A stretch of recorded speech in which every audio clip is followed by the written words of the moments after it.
Hey there, cats and kitties. I am the Blues Man, Johnny Blues, and with this video, I'll be discussing my thoughts on episode 4 of the anime series Myriad Colors Phantom World. And I feel like it took these 4 episodes for me to finally actually wrap my mind around where they're coming from with this particular series. And it's one of those things where if you don't necessarily grasp the context of, at least where I assume, a series like this is coming from, you might miss out on the gist of it. You might not quite find yourself getting into it. And one of the problems I see is that it is an anime. It overemphasizes a lot of, perfunctory anime tropes and everything like that. The overemphasis of comedy and goofiness, wackiness in this episode, it was not quite befitting of what I feel the gist of this series is now.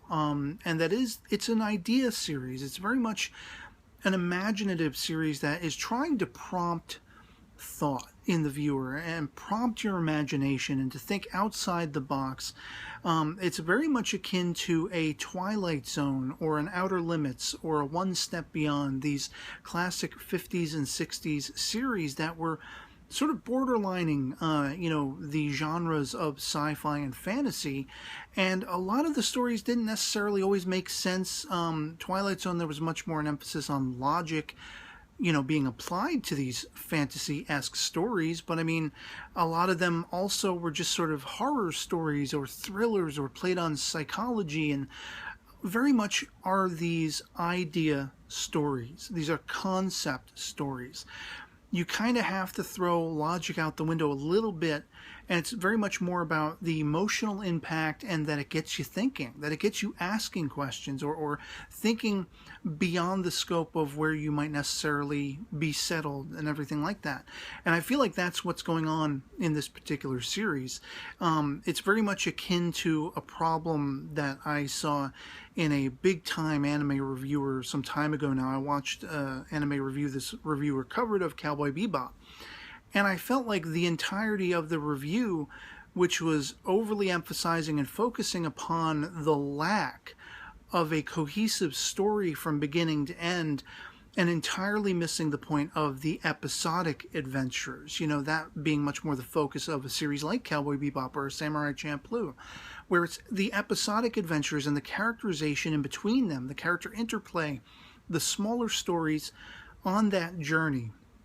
It's much more about the journey every step of the way rather than the overall adventure, And I feel like that person was very much missing the point. And if you're not really grasping that that's where this series is coming from, that these are idea stories, concept stories to prompt thought, to prompt imagination, I feel like you're going to be missing the point. And it's taken me 4 episodes to really grasp onto that and see, sort of look beyond the problems I've had with it, because those problems aren't really meant to be delved into. Not to say that you need to shut your brain off entirely, because as we see in this very episode, there is a strong sense of depth of character and very sort of relatable circumstances in Reina, who comes to the forefront. She's very much in the spotlight. And we're emphasizing the idea of her being such a lonely character. And this is something I have already spoken about. I perceived in being the same with Haruhiko. And, they come together. It's kind of his calling out to her by the end of this episode and reaching out to her and revealing of himself, his own circumstances, this broken home, which was very much my speculation. I had supposed that there must be something going on where he's unhappy to be at home alone, and now we find out why. And we find out that there is a highly relatable dynamic between, he and Reina, which is what speaks to her. You have to kind of get past the abnormality of the utmost wackiness, the kookiness, which is much more befitting of typical anime aesthetics and tropes. It's something that really screamed out to me. Like, it was almost getting hard to watch with the overly, repetitive sort of kooky music and everything like that. But it was intriguing as well because it reminded me of watching like an old Twilight Zone or Outer Limits or One Step Beyond episode where you had this girl who was, dreaming beyond the hardships she was feeling at home. She was very unhappy at home and wanted something greater, if not to escape it entirely and, you know, run away with the circus or whatever, which was kind of the vibe I was getting with this episode. She kind of like falls into this circus, crazy, you know, Looney Tunes aesthetic in this dream world. But it's that whole captivating idea, you know, this classic 50s sort of bus just shows up at the bus stop one day and it whisks her away to this much happier, much more benevolent world where her equilibrium is not so offset and not so, you know, her entire demeanor isn't so put upon by her parents, under whose thumb she feels she's very much being held down and everything. And I've known, you know, families like this. I gave a girl a call one time. I didn't know her parents were crazy, religious, like overly, you know, no boy calls our daughter ever, you know, only fix her up with somebody we know through the family at the church kind of thing. And it was just so freaking weird to me, that scenario. So I found it very much relatable. There was a lot of sort of pathos to that idea, and anyone who has ever had hardship, of course you dream of bigger and better things. That's why the lottery exists, because it isn't exactly the funnest, most fulfilling thing to be living hand to mouth and that kind of thing. So of course we dream big, and we sometimes feel like we need to escape whatever shoebox we find ourselves in. And I thought the exploration, the concept, the idea, while the follow-through left certain things to be desired, and I just felt the overemphasis on goofiness was awkward, you know, situated around the concept that was being explored, it was still that concept that got me through to the end of the episode, and I'm so grateful that it did, because by the end, that pathos and that characterization, that deep motivation and sentiment, you know, Reina is almost ready to give up of the real world. She's almost ready to cross into whatever that phantom dimension is and leave her real world behind. And were it not for Haruhiko coming up to the plate and manning up and very much revealing of himself that we are so similar. We have, in a sense, these broken homes, and we're miserable when we're by ourselves, but through connectivity, through being together, through relating with each other, and exposing how we really feel, you know, we can be true friends. We can be family of a sort of our own.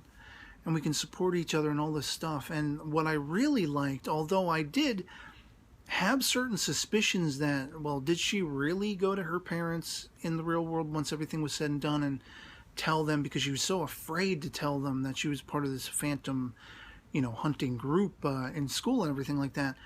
I almost didn't believe her when she told Mai and everything that she had actually confronted them about it and admitted to it. And the fact, especially, like, they reacted well to it and they were okay with it, was a little suspicious to me at first. But for all intents and purposes, I mean, you see her parents welcoming her home, if that is indeed her parents and not some new phantom manifestation.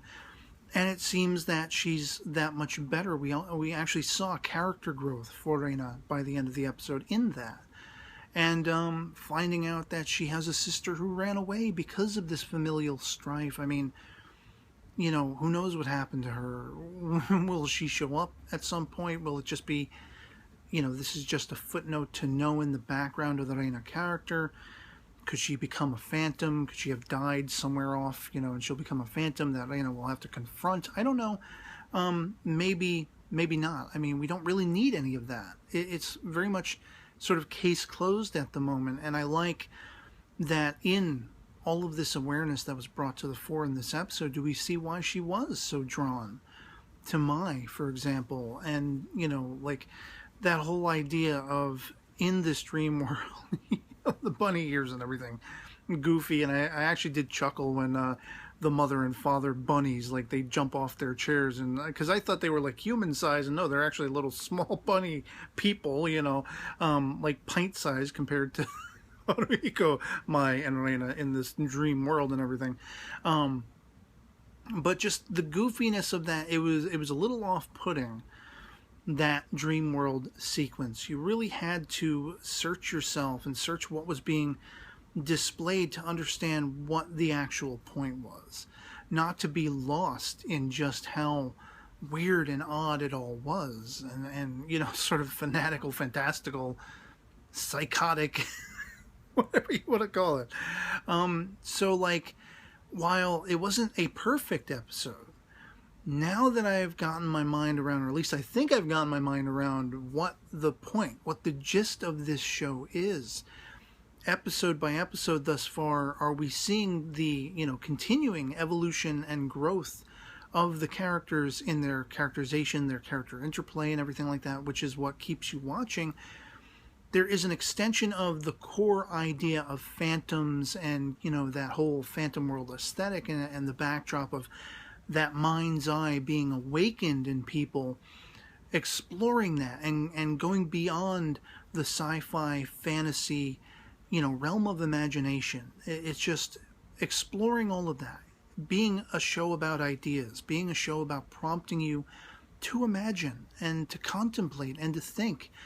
It's just meant to make you think beyond, one step beyond, yes, but outside the box. All of those, you know, sometimes cliched terms, but for whatever it's worth, I enjoyed this episode, and I finally think I see and have grasped onto what exactly the point of the show is.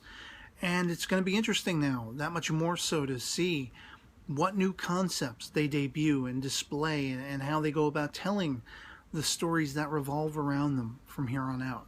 And I'd love to hear from you guys in the comments below what you thought of episode 4 of Myriad Colors Phantom World. If you agree with me by and large that this is a show about concepts and ideas to get you imaginative and thinking outside the box, as I say. If you think its lack of, you know, a sort of pseudo-scientific, pseudo-logical estimation of the reality of the world, air quotes. I mean, we're dealing with a world where phantoms exists, and you know, we don't know exactly what that amounts to, whether phantoms can age, they can be inanimate objects, and we don't really know as yet. I mean, you know, it's kind of a style over substance thing, and I'm usually the type of person who's much more about, I want substance, but there is substance with so much style sort of wrapped up around it, as far as I'm concerned, with this series. And if you take it for what it is, I think it's highly enjoyable. So I'd love to hear from you guys. Anything goes in the comments below. Our POVs do not have to agree. We can agree to disagree. Just love having that conversation. And otherwise, that'll be pretty much it for me on this. Hope this video finds you well, and I'll catch you all later. Peace.